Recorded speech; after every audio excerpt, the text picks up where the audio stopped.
Hello everyone! Magandang araw. Ako nga po pala si Kylie Villarena, galing sa UMS 11YA1P, and this is my PE video. So now let's talk about cardiovascular exercise and its importance. So cardiovascular exercise, ito po ang mga exercise na nakakatulong sa pagpapanatili na healthy ng ating puso. So, paano nga ba natin gagawin ang cardiovascular exercise? Ang cardiovascular exercise, ang pinakasimpleng exercise na makakatulong sa pagpapahaba ng ating buhay at pag-iwas sa sakit. Ano nga ba ang mga maitutulong ng cardiovascular exercise para sa mga sakit? Ang mga sakit na katulad na lang ng diabetes, ng high blood at sakit sa puso. Ang cardiovascular, pinakasimpleng pwede mong gawing araw-araw na makakatulong para makaiwas ka sa mga sakit na ito at para magkaroon ka ng mahabang buhay. And we will have 30 seconds each for each exercises and we will demonstrate it. Why 30 seconds each only? You can repeat it until you have 30 minutes exercise because 30 minutes exercise a day is important for our health. Well, you can have more than 30 minutes, but at least 30 minutes a day. Now, let's start with jogging. Jogging can help us for our heart rate, and let's do this. This is 30 seconds jogging.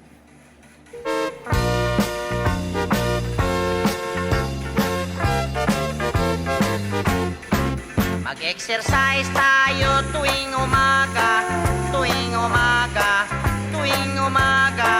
Mag-exercise tayo tuwing umaga upang ang katawan natin ay sumigla. Mag-exercise tayo tuwing umaga, tuwing umaga, tuwing umaga. Of course, after doing 30 seconds of jogging, let's have a cool down. What is cool down?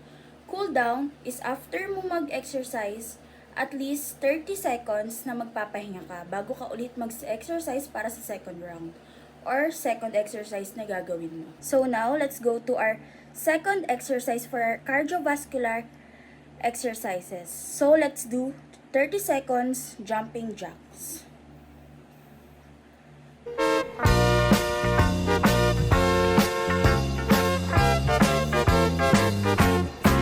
Mag-exercise tayo tuwing umaga, tuwing umaga, tuwing umaga. Mag-exercise tayo tuwing umaga upang ang katawan natin ay sumigla. Mag-exercise tayo tuwing umaga, tuwing umaga, tuwing umaga. So for our third and last exercise, let's do high knees. High knees also can help us, or it is also a part of cardiovascular endurance. Let's do high knees in 30 seconds.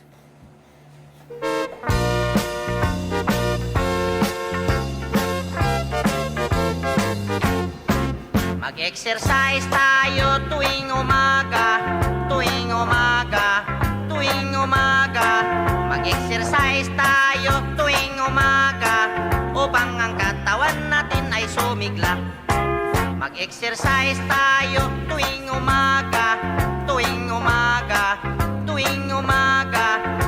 We're done in cardiovascular exercise that we demonstrate. So why is cardiovascular exercise important again? Again, I will encourage all of you to do cardiovascular exercise at home. Why? Because it is easy and you can do cardiovascular exercise without any equipment.